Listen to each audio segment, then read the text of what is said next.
کہ نبی کریم صلی اللہ علیہ وسلم فرمایا سبعۃ یظلھم اللہ فی ظلہ یوم لا ظل الا ظلہ، کل قیامت کے دن اللہ تعالیٰ اپنے بعض نیک بندوں کو عرش عظیم کا سایہ نصیب فرمائیں گے۔ اللہم اجعلنا منہم، اللہ تعالیٰ ہم سب کو ان خوش نصیبوں سے کر دے۔ فرمایا سب سے پہلے فرمایا امام عادل، عادل حکمران، عدل و انصاف کرنے والا امام۔ وشاب نشا فی عبادت اللہ، دوسری قسم کیا ہے؟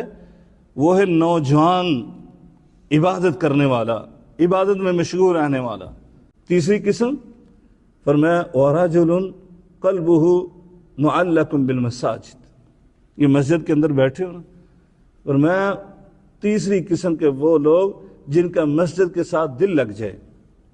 چوتھی قسم کے لوگ وہ ہیں کہ ورجل دعته امرأة ذات منصب وجمال، پانچویں قسم کا آدمی وہ ہیں ورجلان تحابا فی اللہ اجتمع علیہ وافترقا علیہ، فرمایا کہ دو بندے آپس میں محبت کرتے ہیں، پیار کرتے ہیں، ہر ایک کی دوستی ہوتی ہے۔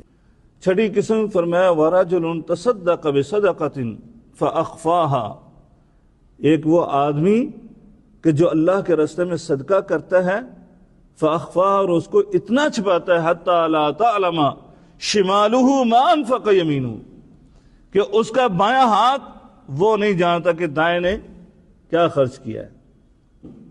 آخری قسم میرے آقا علیہ الصلوۃ والسلام فرمایا ورجل ذکر اللہ خالیہ ففاضت عیناہ، وہ تنہائی میں بیٹھا ذکر کر رہا تھا، اللہ سے دعائیں کر رہا تھا، اللہ کی یاد میں مشغول تھا، کوئی دیکھنے والا نہیں تھا، تو اس کی آنکھوں سے آنسو آ گئے، اللہ کے سامنے وہ رونے لگا، محبت میں رونے لگا یا ڈر اور خوف کی وجہ سے رونے لگا۔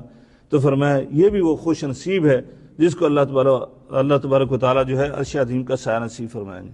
اللہ تعالیٰ سے دعا کرتے ہیں اللہ تعالیٰ ہم کو ایسے ہی خوش نصیب بنا دے جو عرش عظیم کے سایہ تلے جمع ہو جائیں۔